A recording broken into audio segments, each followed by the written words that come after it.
ኢትዮጵያዊው ኮሜዲያንና የቀድሞ የቴሌቪዥን አቅራቢ በኢቢኤስ ቴሌቪዥን የጨዋታ ሾው ያቀርብ የነበረ ኢቢኤስን ትቶ የዩቲዩብ ቻናል ፈጠረ። ይህም ከ1 ሚሊዮን በላይ ተከታዮችን አፍርቷል። የአዲስ አበባ ዩኒቨርሲቲ ምሩቁ ፈተናዎችን የተጋፈጠ ጸንቶም የተገኘ ብርቱ ሰው የኢትዮጵያን ገጠራማ ክፍሎች አጥብቆ የሚወድ ከ65 በላይ ሰራተኞችን ቀጥሮ የሚያስተዳድረው ሰው ከሰሞኑ ምን ገጠመው? በዚህ ጉዳይ ተወዳጁ ቴዲ አፍሮና ባለቤቷ መለሰት ምን አደረጉ? ያልተሰሙ የኮሜዲያን እሸቱ መለሰ ሚስጥሮችን እንነግራችኋለን።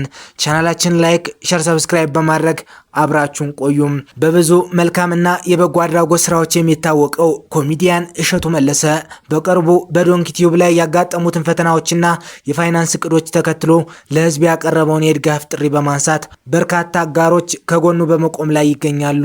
ከነዚህም መካከል ተወዳጁ ድምፃዊ ቴዎድሮስ ካሳሁን ቴዲ አፍሮና ባለቤቱ አርቲስት መለሰት ሙጬ ቀዳሚዎቹ በመሆን ለኮሜዲያን እሸቱ መለሰ ድርጅት ደጎስ ያለ ገንዘብ ስጦታ ማበርከታቸው ተረጋግጧል።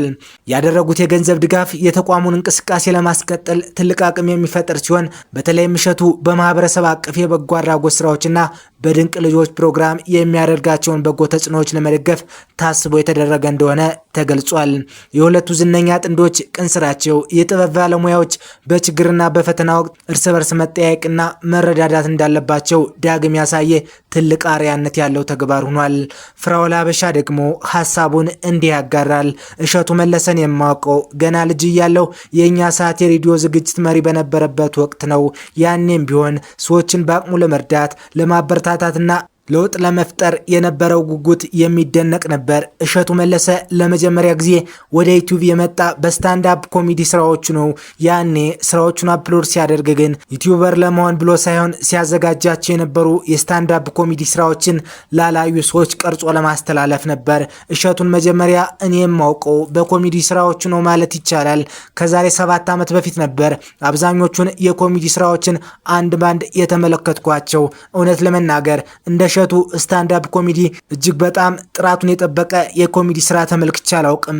ከዚህ በኋላ ዩቲዩብ ላይ አልፎ አልፎ ቭሎግ መስራት ሲጀምርም በደንብ አስታውሰዋለሁ። በመሃል የኢቢኤስ ቴሌቪዥን የቤተሰብ ጨዋታ አቅራቢ ሆኖ በህዝብ ተመረጠ።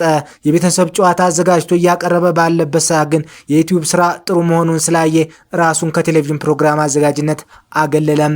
ከዛ በኋላ በቃ እሸቱ መለሰ ሙሉ በሙሉ ዩቲዩበር ሆነ። የዩቲዩብ ነገር ደግሞ በጣም አስቸጋሪ ነው። እንደምናስበው ቀላል አይደለም። በጣም ስራው ላይ ኢንቨስት ያደርጋል። ስራው ላይ እጅግ እርግጠኛ ሆኖ ብዙ ሚሊዮኖችን ኢንቨስት ማድረጉ እንደ ገንዘብ አባካኝ ያዩ ሰዎችም አሉ። የእሸቱ ዩቲዩብ ወይም ዶንኪ ቲዩብ በጣም የተደራጀ ነው። ዶንኪ ቲዩብ ከ74 በላይ ሰራተኞችን በቋሚነት ቀጥሮ የሚያሰራ ተቋም ሲሆን ለነዚህ 74 ሰራተኞች ብቻ የደሞዝ ወጪውን በወር እስከ 2.4 ሚሊዮን ብር ነው። ታዲያ ያገኘውን ገንዘብ በሙሉ ስራው ላይ ብቻ ኢንቨስት በማድረግ በአንድ በኩል ጠቅሞታል፣ በሌላ በኩል ደግሞ በጣም ጎድቶታል። የጠቀመው ነገር ምንድን ነው? ዶንኪ ቲዩብ ትልቅ ብራንድ እንዲሆንና ኢምፓክት እንዲፈጥር ሆኗል። የጎዳው ነገር ደግሞ ዩቲዩብን በጣም ተማምኖ ይህን ያህል ወጪ ማውጣቱ ነው። ምክንያቱም የዩቲዩብ እይታ የሚወጣ የሚወርድ ነገር አለው። በአልጎሪዝም መለዋወጥ ላይ የተመሰረተ ነው።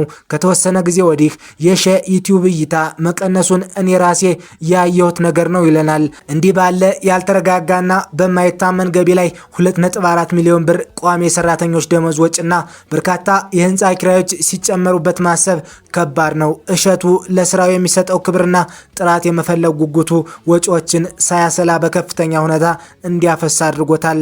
ሰሞኑን መጥቶ ሁሉንም ነገር በግልጽ አወራን። ዶንኪ ቲዩብ የመክሰር አዝማሚያ ላይ ነው። ድንቅ ልጆች የሚለው ፕሮግራም የምንቀርጽበትን ስቱዲዮ ኪራይ መክፈል ስላልቻል በፊት የሚቀረጽበት ቦታ ወይም ኦዶት ሲኒማ መቅረጽ አቁመናል። ለስራ የተከራያቸውን ህንፃዎችም መክፈል ስላልቻል ልንወጣ ተገደናል። ከ74 ሰራተኞች ግማሽ ያህሉን ቀንሰን አሁን 40 ሰራተኞች ነው ያሉን። አሁን ያሉት ሰራተኞች ራሱ ደሞዛቸውን በግማሽ ያህል ቀንሰን ነው እኛ ጋር ያሉት። እንዲሁም ሌሎችንም ነገሮች ሲያብራራ ተመለከትኩ። እውነት ለመናገር በጣም አዝኛለሁ። ስራው ላይ ትልቅ ኢንቨስት ነው ያደረገው።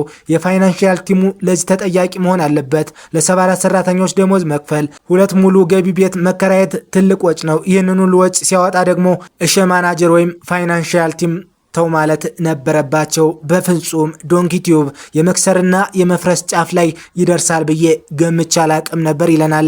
እሸ ግን እጅግ በጣም ብዙ መልካም ስራዎችን የሰራ ለመቄዶንያ ለቤተ ክርስቲያንና ገዳማት ማሰባሰቢያ ፕሮግራሞችን በአጋፋሪነት እየመራ በጣም ብዙ ገንዘብ ለመቄዶንያ እንዲሰበሰብ ያደረገ ጀግና ሰው ነው። ለገዳማትና ቤተ ክርስቲያንም ብዙ የበረከት ስራዎችን ሰርቷል። አይዞ ወንድሜ በርታ፣ በፍጹም እጅ እንዳሰ ሲል ሀሳቡን በማህበራዊ ሚዲያ አጋርቷል። የዝግጅታችን ተከታታዮች እናንተስ ስለ ታዋቂው ኮሜዲ ሀሳብ አስተያየታችሁን አጋሩን። ቻናላችንን ላይክና ሰብስክራይብ በማድረግ ቤተሰብ ይሁኑ። ሰናይ ጊዜ ተመኘን።